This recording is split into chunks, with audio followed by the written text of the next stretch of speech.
Salut mes Nakamas, c'est le Doc, j'espère que vous allez bien. Changement de programme au niveau de cette vidéo. Pourquoi? Parce que normalement aujourd'hui je devais sortir une vidéo, mais suite à ce qui est en train de se passer au niveau de Glénat et au niveau carrément de la sortie du tome 89, il y a énormément de personnes qui m'ont dit le doc, fais-nous une vidéo là-dessus, dis-nous ce que tu en penses. Donc voilà, c'est une vidéo faite en live, comme ça. Je vais rester calme au niveau de cette vidéo, je vais essayer de ne pas m'énerver. De m'énerver non pas que contre Glénat, mais aussi contre d'autres personnes. On va en parler justement un petit peu plus tard. Donc on reprend le message qui est sorti hier, le 7/9/2019, et justement One Piece tome 89. Bonjour à tous et à toutes. Donc je vais tout vous lire et je vais commenter parce qu'il est bien de prendre le texte dans la globalité et dire un petit peu ce qu'on en pense.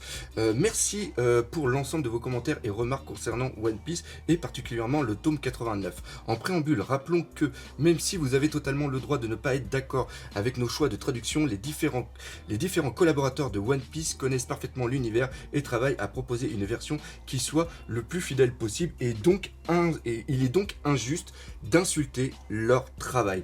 Et ça, c'est une première chose. Sur Twitter, il y a eu un déferlement de haine qui n'est pas logique. On peut ne pas être d'accord, mais on reste sur un manga, on reste sur quelque chose, il n'y a pas mort d'homme. Comparé à ce qui est en train de se passer en ce moment, on peut relativiser un petit peu au niveau de One Piece, et c'est pas la peine de voir des injures comme j'ai pu les voir. Et encore une fois, j'ai laissé des tweets hier et je tiens encore une fois à féliciter Glénat, non pas pour une partie de leur traduction, on verra sur plus tard, mais d'avoir eu le courage de vouloir expliquer et d'apporter justement une réponse. Le fait que le fait que Glénat est vu comme un grand truc capital qui pense qu'au pognon et qui vend des mangas juste pour le pognon est quelque chose de complètement faux. Oui, ils ont besoin de faire de l'argent, c'est une entreprise, il y a des personnes qui travaillent, donc oui, il y a un but pécunier, on ne va pas dire le contraire, mais la plupart des personnes qui travaillent dedans, je ne pense pas, qui n'aiment pas le manga, je pense qu'ils ont des connaissances. C'est pas des personnes qui viennent pour traduire seulement que pour un but littéral de la chose. C'est-à-dire qu'ils comprennent bien tous les tenants et aussi tous les aboutissants. Et ce que je voulais vraiment dire, c'est qu'ils ont eu le courage de faire ce texte. Ils auraient pu faire la sourde oreille, continuer à vendre leur tome et puis dire basta. De toute façon, les mecs, s'ils sont pas contents, ils achètent pas. Sinon, ils achètent. Voilà, moi j'ai rien à foutre. Moi, je sais moins qu'il y ait le pognon qui rentre dans mes poches. Non. Le fait de faire ça, c'est déjà d'un point de vue d'essayer d'instaurer un dialogue. Et pour ça, voilà, bravo Glénat. Donc voilà, c'était le chose. Voilà, injuste d'insulter leur travail, c'est ça. Néanmoins, traduit en respectant la volonté initiale de l'auteur peut se révéler assez délicat, et nous avons conscience que certains choix peuvent surprendre. Nous vous proposons donc ci-après une explication quant à l'emploi de certains termes. Déjà, l'absence du mot de l'auteur dans le rabat. C'est-à-dire qu'au niveau du 88 qui est ici, j'ai toujours pas acheté le 89. Normalement, je vais le recevoir bientôt, et j'avais prévu d'ailleurs de parler de ça dans la critique analyse du tome, mais on m'a tellement fait de demandes que j'ai décidé de le faire ici, puis ça va faire du bien aussi. Vous voyez, là il y a des petits trucs de l'auteur, et ben il semblerait que dans la version 89, je l'ai pas sous la main, ça ait disparu. Donc comme pour tous nos titres, nous collaborons étroitement avec les ayants droit pour proposer une version qui satisfasse à la fois le lecteur et les auteurs. Il nous a été demandé de ne plus faire figurer ce mot de l'auteur. Donc, ce que nous avons fait, c'est-à-dire que s'il y a cette erreur, ce n'est pas imputable à Glénat, c'est imputable aux ayants droit. Donc voilà. Maintenant, les choix de traduction et d'édition. Avant d'entrer dans le détail des points soulevés, rappelons les règles que nous suivons pour la publication de nos séries en général. Et en un sens, c'est bien qu'ils fassent un petit rappel, et ça permet de mettre dans le contexte donc de nos séries en général et de One Piece en particulier. Tout d'abord, dans la mesure où One Piece se décline en une multitude de supports, manga, animé, jeux vidéo, etc., la traduction des noms obéit à une logique d'homogénéité. Et là, je ne suis pas d'accord parce qu'on va prendre certains exemples. Au niveau du jeu One Piece Treasure Cruise. Je remercie Jeremy Go qui m'a donné l'information parce que je la cherchais et je l'avais pas trouvé sur internet. Katakuri a bien été traduit dans la version française du jeu, qui est une version officielle du jeu, a bien été traduit par Dents de Chien. De ce fait, ce qu'on a dans le manga et ce qu'on a dans le jeu vidéo, c'est la même chose. Cependant, quand on prend le site comme ADN, qui est un Anime Digital Network, qui est quand même un site officiel et qui fait des traductions officielles. Ils doivent aussi, je pense, respecter une charte. C'est mieux, le Chartres, c'était un bateau pour ceux qui étaient à Dieppe. Voilà, le Chartres, le bateau pour l'Angleterre. Ceci est une parenthèse. On va prendre le résumé One Piece de l'épisode 865 en VO-STFR sous les coups furieux de Katakuri. Donc voilà, et la traduction est faite aussi de Katakuri. Maintenant aussi la traduction, à savoir, est-ce que les épisodes qui seront en français dans Game One et ceux qui vont être édités par Kana, je crois que le personnage n'est pas encore apparu, est-ce qu'il va y avoir Katakuri ou est-ce qu'il va y avoir Dents de Chien? Si certains ont, parce qu'il me semblait avoir lu que dans la version française, ils vont bien dire Katakuri. Il me semble l'avoir lu. J'ai pas réussi à retrouver l'info. Donc, dans les commentaires, n'hésitez pas à me le dire. Mais là, déjà, on voit qu'il y a une certaine différence. Et après, il y en a certains aussi qui disent que c'est imputable à la généralité globale au niveau de tout ce qui est hors Japon. Ils ont décidé de traduire comme ça. Et non, par exemple, Wiz Media, qui est en relation directe avec la Shueisha, sur les sites de Wiz Media, eh bien, tu as la traduction de Katakuri. Donc, Wiz Media, on va le prendre ici. Quand on prend le site Wizcom avec One Piece volume 88, vous pourrez rechercher. De toute façon, je mettrai le lien dans la description. C'est bien marqué Luffy continues. Je lis très mal l'anglais. Is clash with Generals Katakuri. Et quand tu prends le 88, hop, on revient en arrière, le 89. Le 89, eh bien, c'est bien marqué. Meanwhile, Luffy's battle against Katakuri heads to the climax finish. Donc voilà. Donc c'est pour vous dire que dans d'autres pays, ils ont quand même utilisé Katakuri, alors qu'ils avaient bien utilisé Caborage, enfin le nom en anglais de Caborage. Parce que le coup qu'on gueule ici, c'est parce que on a encore à travers la gorge le Inuarashi, Nekomamushi, etc. Le nom de patelin, le nom d'attaque, etc. Ou alors le Perospero qui est devenu Slap. Mais ça, on va en reparler un petit peu juste après. Donc, la traduction, la traduction des noms obéit à une logique d'homogénéité. Il ne s'agit pas de disposer d'une traduction dans le manga, d'une autre dans l'anime, voire d'une troisième dans les jeux vidéo. Et bien là, ce n'est pas du tout le cas, parce qu'on trouve Katakuri quand même sur des sites officiels français. Les traductions sont donc déterminées et validées avec les différents intervenants officiels autour de la licence afin de garantir une homogénéité autour de One Piece. Donc ça serait sympa, essayer de se mettre un petit peu en phase. Alors ensuite, notre but est de rester fidèle à l'œuvre originale et de respecter la volonté initiale de l'auteur en la rendant directement compréhensible au lectorat français. Deux langues ne se décalquent pas l'une sur l'autre lors d'un processus de traduction. Cette fidélité s'applique nécessairement au sens. Et le sens est bien marqué en gras, en majuscule, je vais dire, au sens des mots et non aux mots eux-mêmes. C'est-à-dire qu'ils prennent vraiment par exemple, sûrement, ils veulent expliquer que pour un nom propre, ils prennent le sens global de ce que veut indiquer le mot, plus que le mot en lui-même. Donc là, il ne s'agit pas de rendre cool les noms des personnages qui ne le sont pas pour le lecteur japonais. Il ne s'agit pas non plus de conserver les noms japonais tels quels, puisqu'ils signifient quelque chose pour le lecteur nippon. Et là, il y en avait beaucoup qui avaient gueulé au sujet de Perospero et de Slurp. Et en un sens, je vais rejoindre ce qu'a fait Glénat. C'est-à-dire que Perospero, c'est l'onomatopée en japonais quand tu suces un bonbon. Et donc d'avoir transformé Perospero en Slurp, c'est une connotation autour du personnage. Donc ça, je peux l'accepter. Cependant, ce que vous avez fait à une époque au niveau de Pipo pour Usopp, suivez la même logique. Usopp en japonais a une connotation de mensonge. Et Pipo a aussi une connotation de mensonge. Donc ce que vous avez fait à une époque pour l'un, pourquoi vous le changez maintenant ? C'est ça que j'arrive pas à comprendre.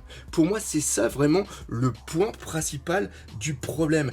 Et encore une fois, on arrive sur un nom propre. Je trouve que il serait, pour moi, plus logique de garder le... Parce que One Piece, contrairement à ce que beaucoup pourraient penser, ne vise pas qu'une... C'est pas enfantin, One Piece. C'est ça le gros problème pour moi. C'est-à-dire qu'en mettant Slurp comme ça, vous enlevez... Vous rendez un personnage gentil. Slurp, c'est gentil, tu suces ta sucette, etc. Tout ça. Alors que le personnage, c'est la dernière des enflures. Et en gardant Perospero comme nom, ça permet d'enlever une sorte de projection au niveau du personnage en le transformant en Slurp. Si vous aviez marqué Perospero avec un petit astérix, onomatopée en japonais pour sucer quelque chose, je trouve que ça aurait été bien. Parce qu'en plus, ça permet, et c'est ça que j'adore justement quand il y a les scantrad qui ont fait. D'ailleurs, vous allez vous amuser. Au niveau de Wano Kuni, putain, vous allez vous en prendre plein la gueule si vous traduisez n'importe comment. Ça, je l'annonce tout de suite. Ça, je l'annonce tout de suite. Ça, je l'annonce tout de suite. J'en étais où je sais plus. Ah oui, c'est ça que j'adore justement avec les scantrad. C'est-à-dire que les gens, je dis pas que vous n'êtes pas des passionnés, hein, mais les gens sont des passionnés et on apprend plein de choses sur le japonais. Moi, j'ai jamais autant appris sur le Japon et le japonais depuis que je lis One Piece. Donc voilà, donc ça c'était la chose que je voulais dire, et il y a plein d'exemples, on va reprendre un petit peu les exemples tout à l'heure, vous allez voir, ça va être sympa.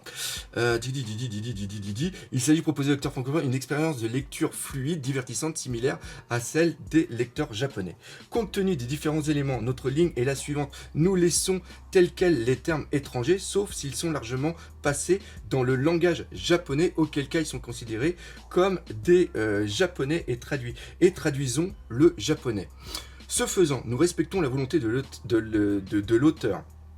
Si le lecteur japonais voit un mot japonais ou un mot anglais qu'il considère comme du japonais, un peu comme nous avec week-end, et qui est quasi considéré comme du français, le lecteur francophone devra logiquement lire le mot francophone dans son tome francophone. Ce point étant clarifié, abordons dans le détail les différents choix que vous soulevez. Et là, je vais reprendre un terme, c'est par rapport à oven. Oven, ça signifie four.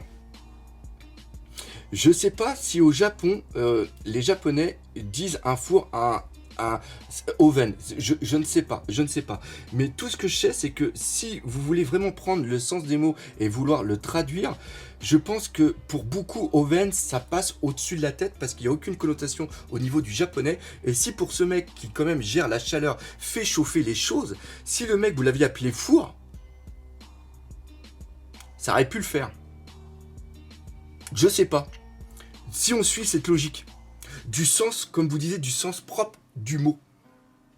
Donc voilà, c'est le truc. Voilà, c'est l'un des trucs. Donc là maintenant, on va s'attaquer vraiment au grand souci. C'est par rapport à dents de chien. En VO, Katakuri n'est pas un nom charismatique pour un lecteur japonais. Il évoque au contraire le mot katakuriko, qui est une farine. Et la farine, elle est liée de quoi? Si vous aviez été aussi un petit peu plus loin, c'est lié par rapport à une plante qui ressemble justement à la dent de chien. Par rapport aux gencives, enfin par rapport à la forme de la dent et puis les racines de la dent qu'on utilise pour faire des gâteaux. Si l'auteur avait voulu que ce personnage soit un modèle de charisme, il ne l'aurait pas montré en train de se gaver de donuts et ne l'aurait pas représenté comme boulimique au point de lui dessiner des points de suture sur le coin de la bouche. Et justement si, pour moi, justement, c'est le fait de le montrer en train de se gaver, de le montrer comme étant humain, comme le voyant vraiment tel qu'il est réellement. Ses dents sont cachées parce qu'il veut cacher ce qu'il est à la face du monde. Donc, en un sens, s'il cache ce qu'il est et que vous l'appelez dent de chien, vous enlevez le rôle du personnage. Est-ce que vous comprenez la logique que j'essaie de... En un sens, en l'appelant Katakuri, on enlève le nom dent de chien et on découvre le personnage. On ne se dit pas, tiens, il y a quelque chose qui est lié par rapport à la forme de la plante. Le fait de le montrer en train de se gaver le rend encore plus charismatique. C'est ça, c'est ça, personnellement, je comprends pas du tout, là. Je comprends pas votre logique. Vouloir à tout prix qu'il s'appelle Katakuri parce que le nom d'Anchien ne plaît pas, n'est pas faire preuve de fidélité à l'œuvre originale, mais revient au contraire à trahir la volonté de l'auteur et à nier cette part d'imperfection qui dérange. Un peu à la manière de Flambé, qui refuse de voir en cette personne autre chose que le frère idéal. Mais non, justement, il y a tout qui est inversé. Ça, justement, le fait que ça soit Katakuri est encore plus important. Et le fait aussi que le nom soit en japonais vient rendre ce personnage encore plus charismatique. Encore une fois, Danchien, ça le rabaisse à quelque chose de merdique.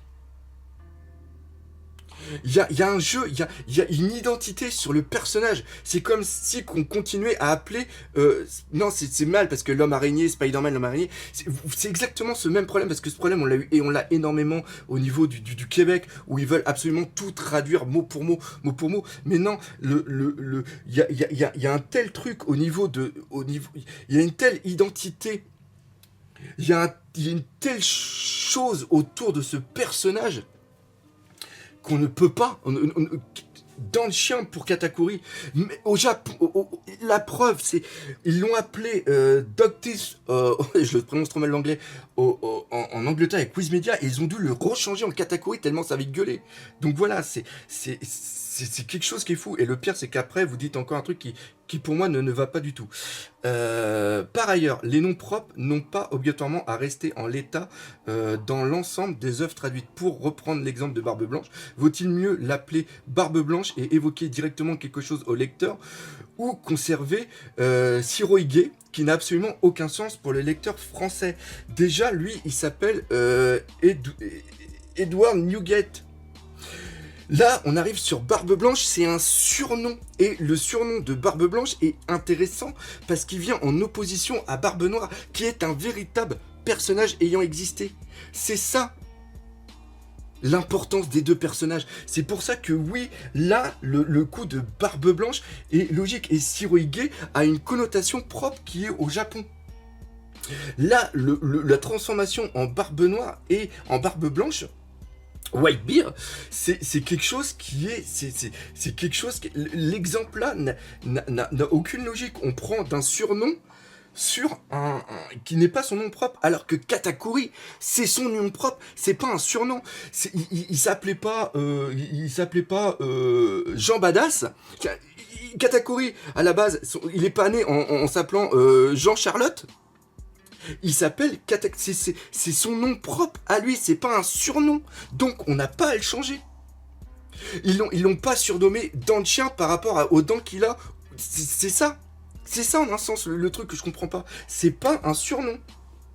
Donc tu peux pas prendre la référence par rapport à Barbe Blanche et Katakuri, ça n'a absolument rien à voir. Ça n'a absolument rien à voir. Donc après, de toute façon, vous marquez, à l'inverse, il serait idiot de traduire lorsque l'auteur a voulu donner à son personnage un nom à consonance étrangère d'un point de vue du lectorat japonais. Pour rester dans le même exemple, il ne viendrait évidemment jamais à l'esprit de traduire Newgate par Nouvelle Porte ou quoi que ce soit d'autre. Bah oui, justement, Newgate a cette consonance étrangère, comme Ishiroda aime beaucoup donner des noms étrangers à ses personnages. Mais encore une fois, voilà, c'est le truc, c'est le choix que vous auriez dû faire n'est...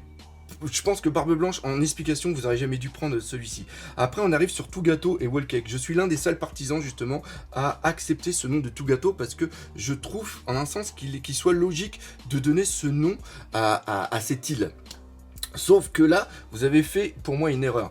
Le terme japonais employé ici est entre deux. Un terme ni complètement anglais, ni complètement passé. En un sens, c'est un jeu de mots que vous avez créé. Et je trouve ce jeu de mots vraiment très très bon. Passé dans le langage courant en japonais, nous avons donc ici pris soin d'employer deux termes sans les confondre. Le premier, Tugato, qui est l'île, et le second, Wallcake, qui est le château. En japonais, regardez, en japonais, c'est pas du tout ça. Wallcake, c'est l'île, et le château, c'est Wallcake Castle. Donc, si vous voulez suivre la logique que vous avez en tête, vous prenez l'île Tugato, qui est logique. Parce qu'encore, si vous prenez Wallcake, wall, ça veut dire tout en anglais, et cake, ça veut dire gâteau. Donc oui, c'est une île qui est constituée de plein de gâteaux. Donc c'est logique. Donc si vous gardez tout gâteau pour l'île, je suis d'accord. Mais dites le château tout gâteau ou le château de tout gâteau. Je vois pas en quoi il y a un problème d'écrire le château de tout gâteau. Là, vous êtes en train de dire que Wall Cake, c'est le château. Là, vous marquez bien, le second Wall Cake est un château. Non. Même si le château est en gâteau, ce n'est pas logique, parce que justement, l'île est tout gâteau. Donc tout ce qui se trouve sur l'île est mangeable, est un gâteau. Donc de ce fait, le château est obligatoirement un gâteau. Donc vous pouvez bien l'acheter, et vous pouvez bien l'appeler le château de tout gâteau. Il n'y avait pas autre problème. Après, vous dites que Super King Red, au lieu de Sparking Rex, c'est une erreur que vous avez faite dans les précédents. Parce que oui, Sparking, en un sens, ça veut dire étincelle, et ça va parfaitement au nom de l'attaque de Ichiji. Donc Ichiji, oui, c'est celui avec un rouge. Ichiji, oui, c'est ça. Voilà. Alors après, on arrive sur le pire. Sur le pire, c'est voilà qui s'appelle avoir de grandes ambitions. Et là, on va arriver sur un point que vous avez cité, et oui, vous avez ce problème-là, et c'est malheureusement le cas. Tout d'abord, signalons que le côté mythique de la phrase « tu vois loin dans le futur » est simplement dû à une habitude de lecture. Je ne dirais pas ça. Je pense que « tu vois loin dans le futur », le côté mythique de la phrase, c'est justement comme la Bible, hein, on va rester dans le côté mythique, c'est qu'il y a plein de phrases qui laisse libre cours à l'interprétation. Les personnes qui vont lire la Bible, à la fin, ne vont pas avoir la même vision de l'histoire, ne vont pas avoir la même vision des messages qui sont véhiculés. Et je pense que le choix qu'ils ont fait dans cette phrase « tu vois loin dans le futur » laisse interprétation. Et ce qui est vraiment excellent, c'est le fait que ça laisse interprétation par rapport à comment tu as vécu le combat et de l'âge que tu as. Et je trouve que la phrase qu'ils ont utilisée, et là je leur tire mon chapeau, ils ont tout mon respect pour ça. Les gens qui ont fait, je crois que c'est Scantrad qui a fait ça, ils ont tout mon respect par rapport à ça. Et simplement dû à une habitude de lecture, il s'agit d'une formulation qui a été tournée sur les Scantrad avant la publication papier, et de ce fait les lecteurs s'y sont habitués. Tu vois loin dans le futur est devenu une réplique mythique selon les lecteurs, c'est justement parce qu'elle a eu le temps de le devenir. Et si la phrase est devenue mythique parce qu'elle a été formulée en tant que telle, toutes les phrases que Scantrad, que les scans, que les teams qui font les scans écrivent, ne sont pas tous mythiques. Elles le deviennent par rapport à l'écho que nous, lecteurs, nous, passionnés, nous avons. C'est ça qui est important. Et malheureusement, le fait que tu dises « tu vois loin dans le futur » par rapport à... voilà ce qu'on appelle avoir de grandes ambitions. C'est une putain de phrase qui clôture un putain de combat. Tu ne peux pas la réduire à une simple phrase comme ça. Surtout ce putain de combat.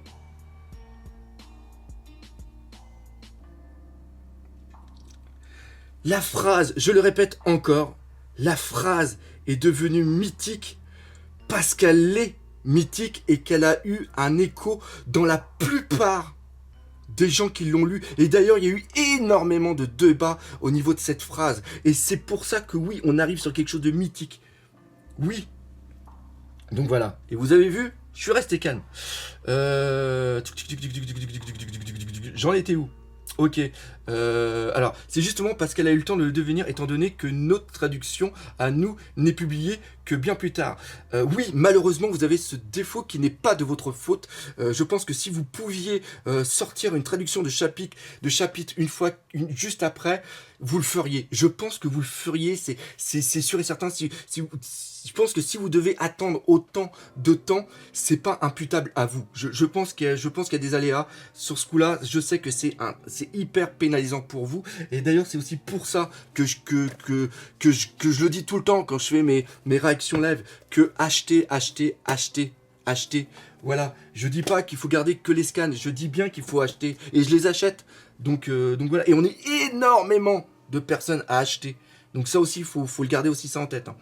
Donc on en était où ? On forcément plus attaché de traduction une fois qu'on s'y est habitué, même si elle n'est pas nécessairement correcte.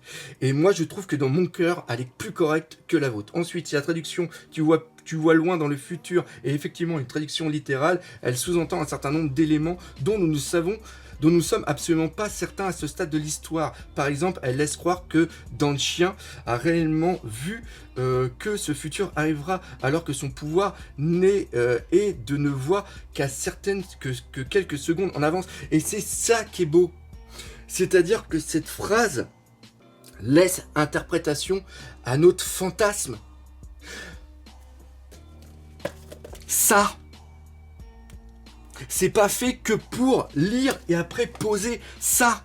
Cette histoire, comparée à plein d'autres histoires, c'est fait pour rêver. Pourquoi ? Parce que Eiichiro Oda, tel que lui, il l'écrit, il veut nous faire rêver, il veut nous faire apprendre des choses, il veut nous faire avancer, il veut aussi nous libérer en un sens de la morosité qui nous entoure. C'est ça qui est important. C'est ça qui est important. Et c'est pour ça, c'est autre chose que du papier.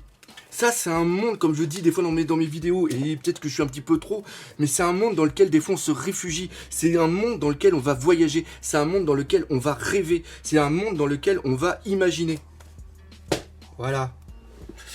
Donc, j'en étais où? Je sais même plus. Un pic, oui. Oui, donc oui, certains ont pensé que oui, justement, Katakuri, à un moment, a eu... C'est une augmentation de son pouvoir, on peut imaginer ça comme ça, c'est une augmentation de son pouvoir. Il voit que dans quelques secondes, mais face à l'intensité du combat de Luffy, et peut-être par la présence de Luffy par rapport à son charisme, par rapport à pas à sa puissance, mais à ce qu'il représente, il a permis à Katakuri de voir son futur, de voir le futur Luffy et de le voir en Seigneur des Pirates. C'est peut-être, il est peut-être que Luffy est tellement puissant par rapport à ce qu'il domine, que son futur se voit facilement par la personne qui a la capacité. C'est-à-dire que c'est parce qu'il est devant Luffy qu'il a pu voir son futur. S'il avait été devant quelqu'un d'autre, il n'aurait peut-être pas vu son futur. Vous voyez là, je suis en train d'extrapoler, je suis en train de me créer quelque chose, je suis en train de rêver sur quelque chose. Ça, c'est peut-être pas ça, mais c'est ce que moi j'imagine. Et donc, le fait d'avoir cette phrase, tu vois loin dans le futur, permet justement de rêver. Et c'est ça, quand vous marquez quelque chose avec cette phrase, ce que tu appelles avoir de grandes ambitions, vous nous induisez en erreur. Vous nous donnez une vision que vous choisissez. Et ça, je suis pas d'accord. Et pourtant, c'est ce que vous dites après. En optant... Alors, attendez, j'en suis où? Parce qu'à chaque fois, je suis en train de m'énerver, puis j'oublie. Alors que même s'il vient de perdre contre Luffy, cela ne signifie pas qu'il soit persuadé que Luffy deviendra le roi des pirates. Et justement non, c'est autre chose. Encore une fois, si Luffy tombe au sol, c'est justement parce qu'il a vu quelque chose en Luffy. C'est aussi pour ça qu'il lui demande s'il reviendra pour battre sa mère. Il y a tout plein de trucs, donc voilà. En optant pour voilà ce qui s'appelle avoir de grandes ambitions, nous voulons signifier tu te projettes loin dans le futur sans pour autant que Dan Chien ne tranche la question. Et en un sens, encore une fois, vous réduisez, comme vous avez réduit Katakuri de quelqu'un qui est ici à Dan Chien, quelqu'un qui est ici, on lui a enlevé tout le charisme qui était inhérent à son nom.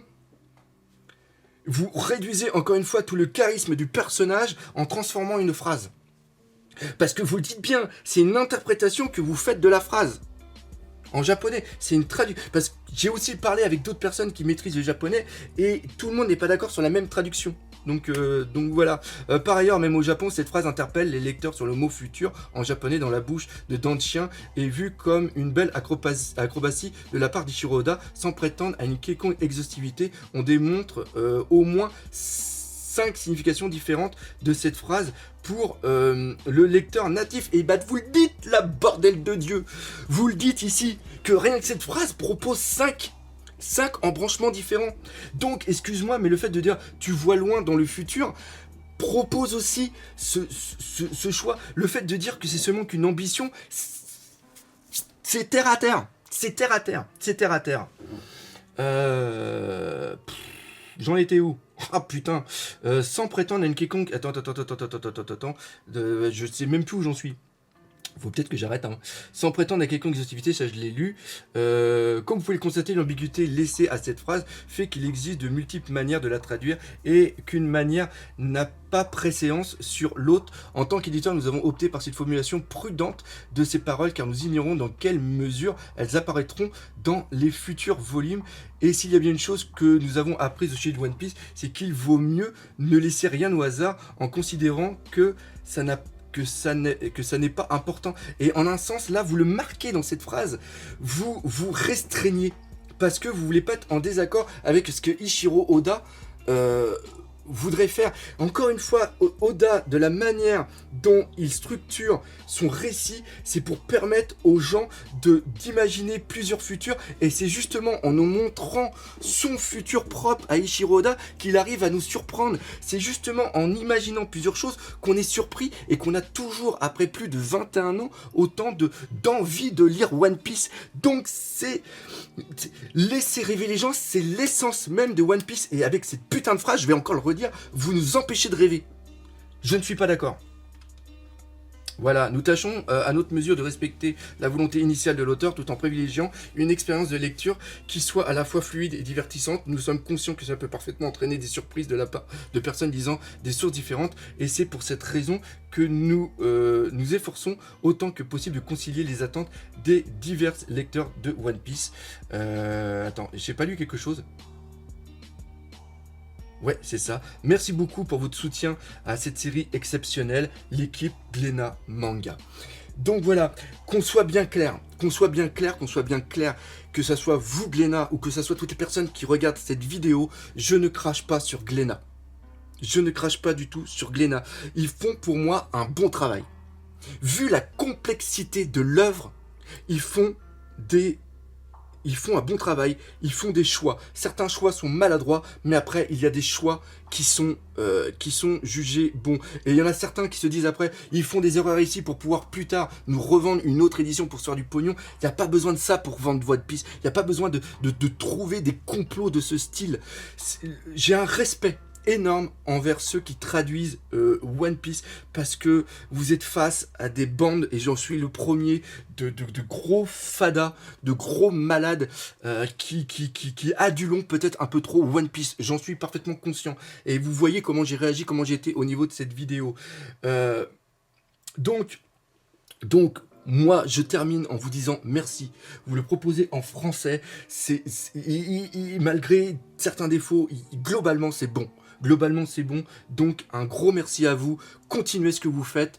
Voilà, dans mes vidéos, je dirais toujours qu'il faut acheter les tomes, parce que oui, il faut acheter les tomes, il faut que Glénat continue à vivre, il faut que Glénat continue à nous produire des œuvres. Si One Piece fonctionne autant, ça permettra d'éditer d'autres trucs, donc voilà, ne faites pas un boycott au niveau de Glénat, ça sert absolument à rien, ça ne changera pas. Et j'en profite aussi de cette vidéo, regardez jusqu'à la fin, si vous pouviez traduire les vives cartes, hein, j'ai fait une pétition, merci pour ce que vous avez fait au niveau des One Piece magazine, si vous pouviez traduire les vivres cartes, voilà, la pétition est en lien juste en bas, donc voilà, merci à vous aussi qui me suivez, j'espère que cette vidéo vous aura fait réagir, n'hésitez pas à en parler dans les commentaires, évitez de trop vous clasher entre vous, mais de toute façon ma communauté est super cool, donc je pense que ça ira pas mal, voilà, moi je retourne, j'ai d'autres vidéos à faire, gros merci, gros bisous, et n'oubliez pas, le principal, One Piece, haha, c'est la vie.